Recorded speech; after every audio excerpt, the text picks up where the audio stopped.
Je suis le docteur Rebaille, je suis responsable du service des urgences au centre hospitalier de Saint-Marcellin. Je m'appelle Amandine Grin, je suis pharmacien hospitalier au centre hospitalier de Saint-Marcellin, un établissement de petite taille avec 28 lits de médecine, 50 lits de SSR, des urgences, des consultations spécialisées, des lits d'EHPAD ainsi que du handicap.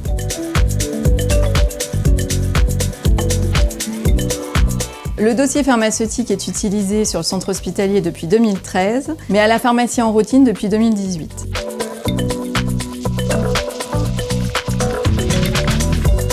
Le dossier pharmaceutique, comment ça marche? Il suffit d'avoir un lecteur de carte vitale, un lecteur de carte professionnelle de santé. En quelques secondes, cela nous permet d'accéder aux données pharmaceutiques du patient et de pouvoir, si besoin, sauvegarder ces données sur le dossier ou d'imprimer les traitements que le patient prend. Je recommande ce dossier pharmaceutique et je milite pour qu'il soit déployé dans tous les services d'urgence. Nous recevons une population très souvent avec des pathologies assez lourdes et cela nous permet de pouvoir à ce moment-là faire le tri dans les traitements et de les soigner de la meilleure des façons. En pratique, le dossier pharmaceutique est utilisé à la fois en consultation mais aussi en alimentation. En alimentation, nous alimentons environ 30 dossiers par mois dans le cadre de la rétrocession. Pour la consultation, ça correspond à peu près à une activité de 300 consultations mensuelles et ça vient alimenter à la fois l'analyse pharmaceutique mais aussi la conciliation médicamenteuse.